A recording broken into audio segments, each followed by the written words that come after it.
Greenland is too close to Russia's north border for Russians to stay indifferent when Trump threatens to take over the island. You might expect a revival of old Cold War era fears. The US is getting closer to our borders.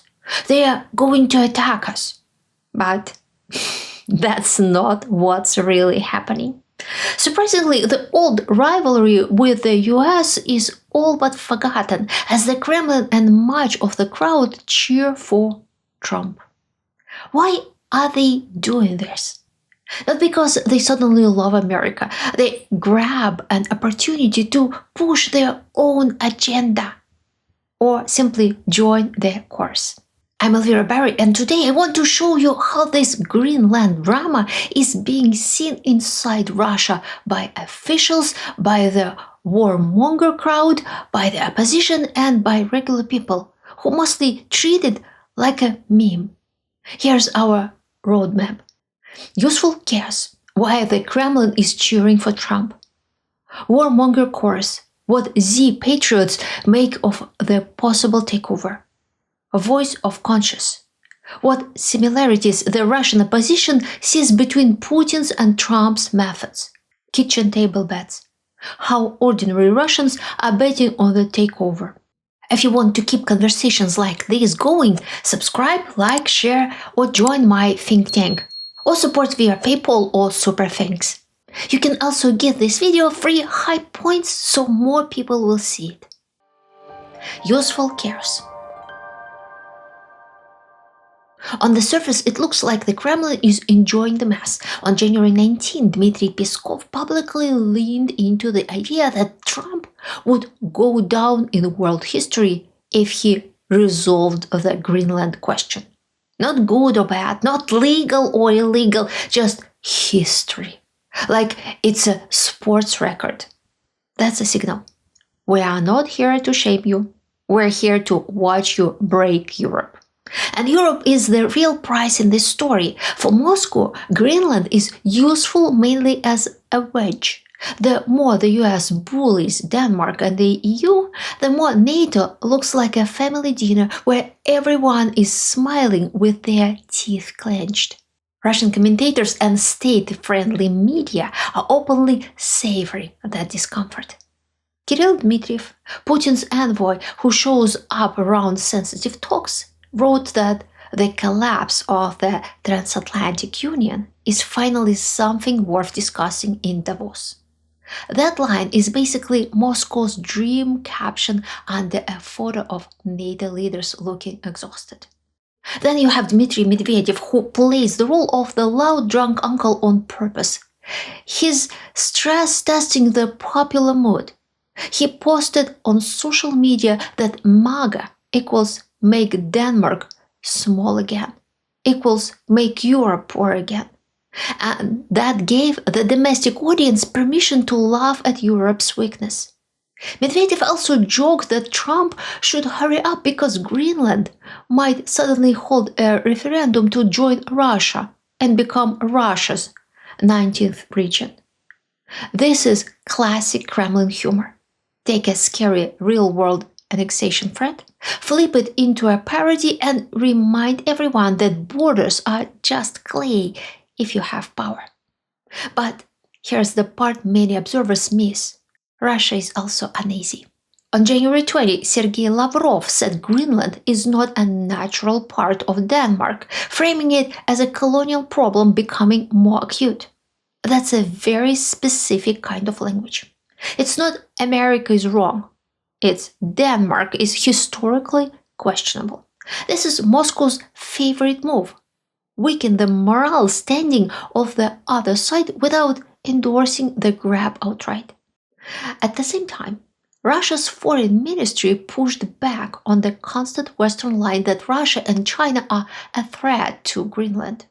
That's the part Moscow actually cares about, not being portrayed as the villain. The Kremlin wants to be friends with Trump. That's why they are openly siding with him on Greenland. They hope he'll return the favor by letting them take over Ukraine and later over Europe. Warmonger Chorus.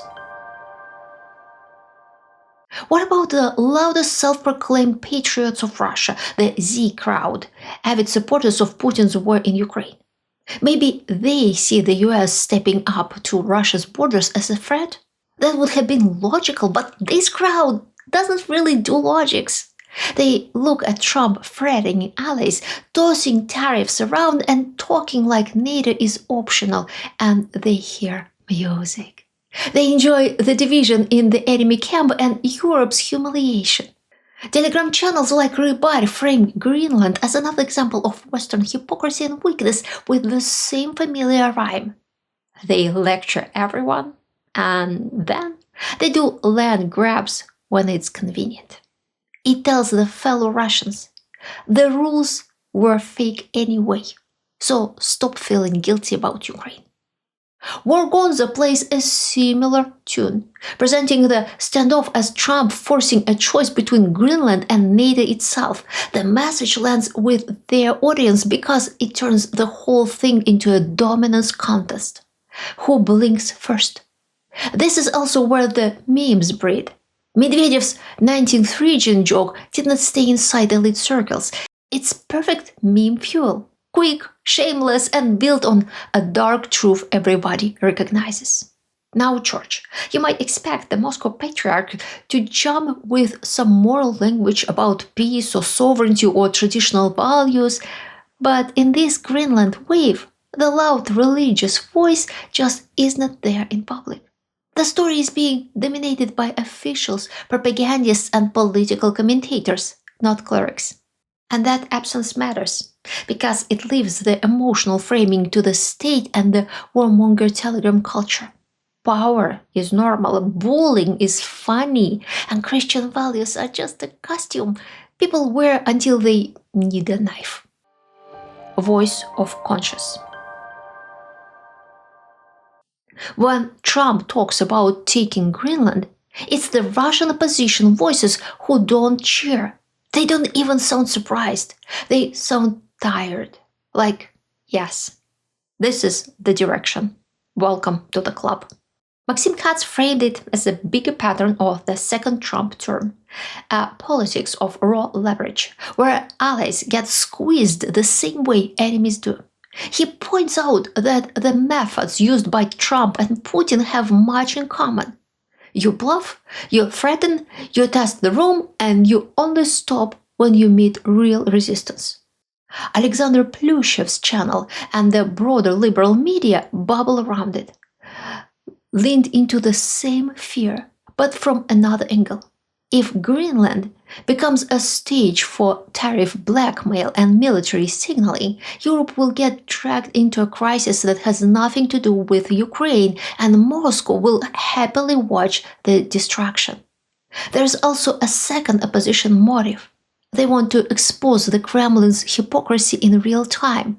When Russian officials lecture the West and Denmark in particular about colonialism, it's not because Moscow discovered ethics. It's because this vocabulary is convenient today. It lets the Kremlin look like a judge without admitting it's also an arsonist. That's why the opposition keeps poking at the same nerve. Russia cannot condemn territorial bullying in Greenland without accidentally condemning itself. Kitchen table bets. Regular people want something simpler. A clear signal about where the world is heading and whether the strong can just take what they want. That's why this Greenland story spreads so fast in Russia. It feels like a test of reality. A big Russian poll on Mail's Focusy project captured that mood in numbers. Over 7,000 respondents took part. More than 86% said it's plausible Trump will try to get control of Greenland. Only about 10% said it's not plausible. And when people guessed the method, they leaned hard toward force. About 36% expected military presence without direct fighting, and about 18% expected a direct military operation. Diplomatic pressure and economic coercion were also common guesses, but the core idea was the same. Power will decide it, not law. That timeline guesses were even more telling. Around 36% expected movement in 1 or 2 months, and around 41% expected it within 6 months. That's not how people answer when they think something is a fantasy. Now put that next to the Z-Telegram mood and you see the feedback loop. War channels post about Denmark reinforcing Greenland and mock it as theater. Pro-war outlets frame the crisis as Europe getting its first taste of what it feels like to be persuaded by a bigger actor. They don't need to invent the punchline. Trump did it for them with the two-dog sleds line, which Russian outlets keep repeating because it's the perfect humiliation soundbite. Even lawmakers joined in. Dmitry Novikov, a Duma member, described Trump's talk about a Russian and Chinese threat to Greenland as trolling aimed at his partners, more than a serious accusation. That kind of comment is designed to do two things at once: soothe the domestic audience and keep the door open to Trump because Moscow doesn't want to fight with him right now. So, what does ordinary Russia actually feel? Less rage, more fatalism. Not this is outrageous, but this is how the world works now. People are reacting like spectators of a power game, placing bets. And that's the most dangerous shift of all. When enough people accept that might makes right is the global norm, the Kremlin doesn't even need to persuade them anymore. It just needs to point at Greenland and say, see? Everyone's the same. Now, I'd love to hear from you. Please, tell me. What was the reaction to the possibility of Greenland takeover in your circle? Thank you for watching. If you want more of this kind of analysis, subscribe, like, and share.